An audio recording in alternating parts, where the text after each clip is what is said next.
A mídia nacional continua dando ênfase e destaque à fase do Cabuloso. Aqui no nosso canal Bastidores do Cruzeiro, vamos agora trazer as imagens aqui de um programa logo cedinho que passou aqui no Sport TV, eles exaltando e falando sobre a perspectiva de futuro do Cabuloso. Vem comigo só antes da central do mercado. Bom, bora começar o nosso papo aqui então, falando desse anúncio que não pegou ninguém de surpresa, mas que era um anúncio muito esperado pela torcida do Cruzeiro. O Gabigol terá um novo desafio em 2025 e será apresentado com uma grande festa que está sendo preparada lá em Belo Horizonte, no Mineirão. Até ontem à tarde, quase 40 mil ingressos já tinham sido vendidos para a apresentação do Gabigol no próximo sábado, Lofredo. Bom, tinha uma pequena possibilidade, né? Porque como o anúncio não tinha sido feito e o Gabigol também não tinha... O Gabigol terminou o ano falando em homens de palavras, né? Mas não cravou que ia para o Cruzeiro, até porque eles queriam fazer um anúncio mais bombástico. Era por isso. Então, ficava ali a dúvida se ele tinha dado a palavra dele realmente para o Cruzeiro ou existia aquela pequena possibilidade dele ir para o Santos, que tinha interesse. Acho bom para as duas partes, tá? Só a única questão é qual Gabigol exatamente que o Cruzeiro está contratando. Na frente, na idolatria do Gabigol. Mas ele é o nome dessa geração. 13 títulos conquistados nesse período, entre eles 2 Libertadores, 2 brasileiros. Diretas, né? Gol em final de todas as Libertadores. Pisou na final da Libertadores, tinha gol do Gabigol. Pode levantar a plaquinha, hoje tem gol do Gabigol. Agora, o Gabigol dos últimos 2 anos, ele vem caindo de produção. Especialmente em 2024, que foi o pior ano dele no Flamengo, né? Eu acho que ele teve um problema também, porque além de não 8 estar gols só numa boa fase, ele não era utilizado com gosto pelo Tite. Não era utilizado com gosto. O Tite relutava em utilizá-lo, em dar uma sequência para que ele pelo menos provasse que o Tite estava certo em não colocá-lo no time. E ele declarou essa insatisfação, inclusive, na saída, né, quando anunciou que deixaria o Flamengo, ainda no gramado da Arena MRV, depois do Flamengo conquistar o título da Copa do Brasil em cima do Atlético Mineiro. Ele deixou claro essa insatisfação com o ano dele no Flamengo. Por outro lado, ele também, quando teve as oportunidades, não mostrou tanto que tinha para contribuir, como o Gabigol de antigamente. Mas aí o anúncio, ó. Aquele Gabigol de 19, 20, 21, talvez seja excepcional, talvez seja a maior fase dele e talvez ele não consiga repetir isso no Cruzeiro. Mas dá para ele apresentar um futebol de alto nível e contribuir bastante. Ô, Léo Lepre, então muito mais uma contratação que causa um impacto, né? Muito mais pelo histórico do Gabigol do que exatamente ou propriamente pelo momento de carreira. Eu acho que a análise do Lofredo é bem nesse caminho, é perfeita nisso, porque realmente não é o Gabigol 2019, 2020, e se a gente lembrar essa rusga que ele tinha com ele, que ele vai justamente para o Cruzeiro, que também está procurando se reafirmar, não só na tabela de um campeonato brasileiro, né, buscar boas posições, mas também no mercado, né? O Cruzeiro está tentando bater forte na mesa, mostrar novamente que é um ator muito importante, que é um clube muito importante para ser levado em conta, e existia, até já para fazer para você aí, Zé Maurício, já para fazer o cruzamento para você cabecear para o gol, para fazer, o Cruzeiro já tinha aquele pé atrás em querer anunciar a contratação antes da hora, levando em conta o que tinha acontecido há 6 meses na negociação com outro reforço para essa temporada, né? Esse cabeceio eu vou segurar só um pouquinho, tá? Antes da gente entrar no Dudu aí, eu vou segurar esse cabeceio. Mas sabe que, só para completar essa história do Dudu, né? Ia ter jornal, isso acontece, tá? No jornalismo. Ia ter jornal que ia falar assim, conforme o jornal antecipou, Dudu está no Cruzeiro. Deu 6 meses antes, deu certo, mas assim, tá aí. Mas o GE antecipou corretamente. Sim. Gabigol no Cruzeiro antecipou corretamente e o Gabigol, inclusive, explicou os motivos dessa escolha, viu? Gabigol deu uma entrevista exclusiva aos nossos colegas de Minas, a gente separou um trechinho para rodar aqui, ele falando justamente sobre os motivos que o levaram até Belo Horizonte.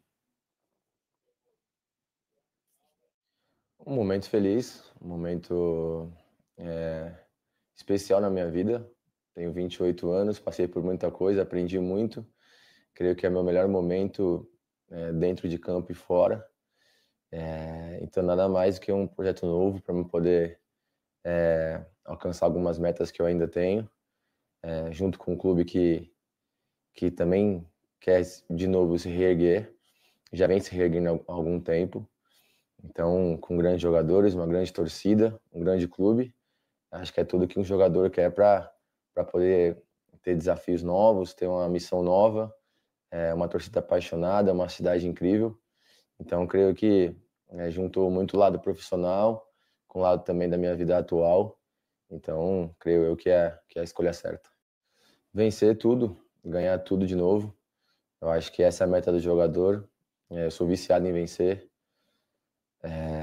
em missão nova, em desafios diferentes. Não sou um jogador acomodado. Então, eu tento sempre buscar novos desafios, que seja pessoal, que seja dentro de campo, fora de campo também.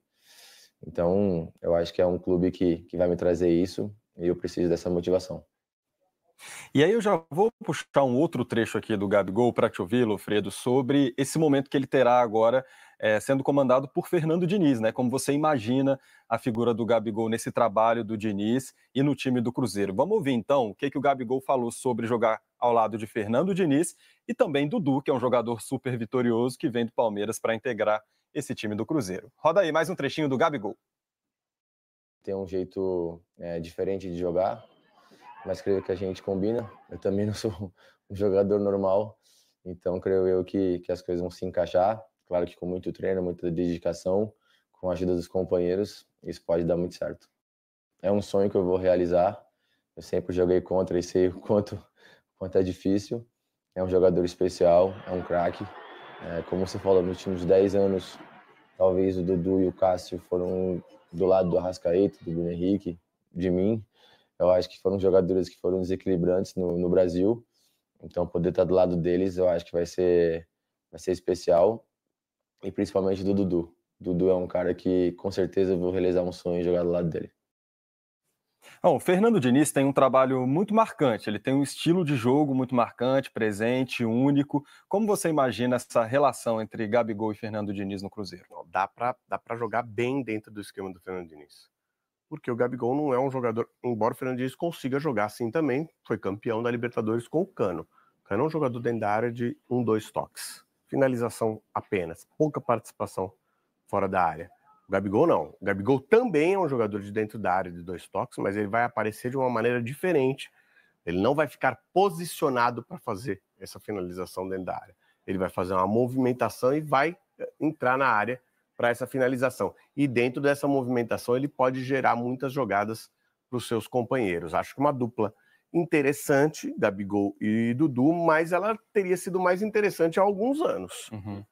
Os dois não estão nos melhores momentos de suas carreiras. O Dudu muito mais num declínio até do que o Gabigol. Acho que o Gabigol ainda tem, até pela questão da idade, tem um potencial ainda com possibilidade de desenvolvimento. O Dudu um pouco menos. Vamos ver se eles vão conseguir formar o ataque titular do Cruzeiro durante toda a temporada. Ou se vai ter um complemento de ataque, jogar com 3 atacantes. Como é que o Diniz vai pensar esse tipo de jogo para esses 2 jogadores, se os dois ao mesmo tempo, se os dois ao mesmo tempo com um terceiro atacante, se um dos dois jogando mais do que o outro, um substituindo o outro. Acho que tem diversas possibilidades para essa dupla ser desenvolvida dentro de um trio até, ou então individualmente, um entrando no lugar do outro. São muitas possibilidades para o Diniz. O Cruzeiro vai formando um time que tem a experiência que o Diniz gosta. Talvez não tenha todas as características, mas que tem a experiência que o Diniz gosta. Teve bons momentos com o Marcelo também, né? Assim, de jogadores mais experientes, né? Eu digo ali no Fluminense, em algum momento da temporada. Sim, não. O Fernando Diniz fez um time que todo mundo dizia que era um time de veteranos no Fluminense, que dificilmente, e que foi um sucesso. Campeão da Libertadores, com vários jogadores com idade mais avançada, com mais experiência. Então, não acho nem que seja o caso do Gabigol. No caso do Dudu, tem 28 anos, sim, né? Gabigol tem 28, o Dudu tem 32. No caso do Cássio, sim, né? São jogadores já, e o goleiro tem menos problema em relação a isso. O Cássio também é uma outra questão, que são 3 jogadores, os 3 maiores nomes do Cruzeiro para essa temporada, são 3 jogadores que vinham em declínio técnico dentro das suas equipes. O Gabigol, no meu entender, é o que tem mais condição de reverter essa situação. Acho que Cássio e Dudu estão encaminhando para um final de carreira jogando abaixo daquilo que eles jogavam. O abaixo daquilo que eles jogavam pode ser muito bom ainda, porque eles jogavam num nível altíssimo e podem contribuir com o Cruzeiro. Agora, aproveitando a boa deixa do Léo Lili para a gente falar sobre o Dudu, o anúncio do Dudu foi feito há cerca de uma semana, mas poderia, né, ter sido bem antes, porque na janela de meio de ano houve toda aquela confusão em que o Dudu chegou a se acertar com o Cruzeiro preparou o anúncio, mas aí o Dudu voltou atrás, o Palmeiras ficou chateado, aquela coisa toda, e o Dudu acabou seguindo no Palmeiras por mais 6 meses aí, até haver então esse anúncio por parte do Cruzeiro. Agora, assim como a gente falou em relação ao Gabigol, que é uma contratação que impacta muito mais ou empolga muito mais pelo histórico do que pelo momento, é o caso do Dudu também, porque o Dudu sofreu, né, com uma grave lesão, não marcou gol nessa temporada e teve pouca participação, pouca presença no time de Abel Ferreira, né, Léo? Ele rompeu o ligamento do joelho, né, no jogo contra o Vasco, ainda na temporada em 2023, aí ele fica muito tempo fora e ele retorna, curiosamente, num jogo contra o Vasco. Só que quando ele retorna, já tinha acontecido toda aquela negociação frustrada com o Cruzeiro. Na verdade, frustrada porque o Dudu decidiu voltar atrás, né? Porque ele já tinha... O Alexandre Matos ligou para ele já tinha dado ok para o Alexandre Matos. Depois, a presidente do Palmeiras, a Leila Pereira, disse que já estava tudo acertado entre as 3 partes, até que a notícia vaza, num sábado de manhã. E quando a notícia vaza, repercute muito mal entre a torcida do Palmeiras, porque foi pega de surpresa. E naquele momento, quem segura o Dudu... A gente vai até lembrar que ele recebeu membros de uma torcida organizada do Palmeiras em casa. Quem segura o Dudu é realmente a torcida organizada, porque o Dudu decide voltar atrás, quando já estava tudo acertado entre as 3 partes. E aí pega muito mal, porque a Leila Pereira deu, depois daquilo, uma entrevista dizendo que por ela o ciclo do Dudu no Palmeiras já estava encerrado, e aí o Dudu não tem mais chances de jogar com o Abel Ferreira. Ele volta, ele entra em algumas partidas, mas ele não consegue recuperar a titularidade, não consegue ser protagonista, não consegue fazer gols, dar assistências, entra com pouca minutagem, e aí era meio que bola cantada que a relação ali tinha sofrido um abalo que não dava mais para ser consertado. Tanto que quando ele decide sair agora sim, no final da temporada, ele vai e ele abre mão de muito dinheiro nessa negociação para poder conseguir ir para o Cruzeiro e se desvencilhar do vínculo que ele tinha com o Palmeiras. A torcida quis organizar para ele uma despedida, já que não teve a chance naquele jogo da última rodada contra o Fluminense, que o Palmeiras ainda disputava o título, e o Dudu recusou isso. Ele mesmo sentiu que não era o momento, que ele não queria, e ele recusou essa despedida e ele vai para o Cruzeiro. A semelhança eu acho que entre a negociação do Gabigol, a negociação do Dudu, como a gente estava batendo, que o Lofredo dizia, até que já não estão naquele auge técnico que a gente estava acostumado, é exatamente esse desgaste que rolou entre desses jogadores com as diretorias, tanto do Gabigol com a diretoria do Flamengo, mas especificamente do Dudu com a diretoria do Palmeiras. Já era uma relação que a gente via, a gente estava acostumado a cobrir os jogos do Palmeiras aqui em São Paulo e até em outros estados, a gente via que realmente era uma insatisfação muito grande do Dudu, mas também já existia o vínculo já tinha completamente quebrado ali, já não existia mais um entrosamento entre o Dudu e a diretoria do Palmeiras. Cruzeiro em festa, então, por essas contratações e pelo aniversário do clube. Hoje é aniversário do Cruzeiro, 104 anos está completando aí o Cruzeiro. Então, Gabigol e Dudu serão apresentados em uma grande festa, em um evento que está sendo preparado para este sábado. Bom, e além desses 2 reforços aí, o Cruzeiro já tinha confirmado Bolassi, que veio do Criciúma, Rodriguinho do América Mineiro e Christian do Atlético Paranaense. E vem mais por aí, viu? Vem mais porque o lateral Fagner do Corinthians, o meia Eduardo do Botafogo e o atacante Marquinhos, né, emprestado pelo Arsenal e que disputou a temporada 2024 aí cedido ao Fluminense, também devem integrar esse time. Fagner e Eduardo estão dentro daquele perfil de jogadores mais velhos. E tem mais uma notícia que a gente tem até para compartilhar aí, ó, porque a imprensa argentina noticia que o Cruzeiro tem negociação avançada pela contratação do zagueiro Valentim Gomes, de 21 anos, do Vélez Sarsfield. Ele foi um dos destaques, né, Léo Lepre, dessa campanha do título argentino do Vélez. É muito bom jogador, 21 anos, ele é revelado nas categorias de base do Vélez, que aliás é o clube que mais bem trabalha as suas canteiras, né, como eles chamam lá. Dos 11 jogadores que conquistaram o título na última rodada contra o Huracan, 5 são revelados na base do Vélez e o Valentim Gomes é um deles. ele, apesar da pouca idade, ele é o segundo capitão do Vélez, né? Antes vinha o Bouzá, que é o homem de confiança do Quinteiros, tem até que ver se o Grêmio não vai atrás do Bouzá, porque trabalhou o Quinteiros no Colo-Colo, trabalhou o Quinteiros no Vélez Sarsfield, e o Valentim Gomes era esse segundo homem de confiança. Ele realmente um jogador que vale muito a pena. O Boca, o River estavam atrás dele, ele já tinha um desejo muito grande de ir para a Europa, mas ele vai fazer esse degrau, ele, ao que tudo indica, vai jogar no futebol brasileiro antes de dar o salto para o continente europeu, né? Palmeiras também estava de olho. Tá aí, né?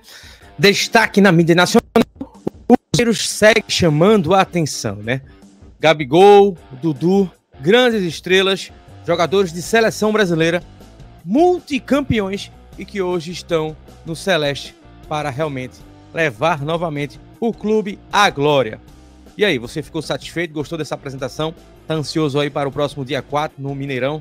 Deixa aqui nos comentários, quero saber tua opinião a respeito dessas contratações. Tamo juntos, seguiremos juntos.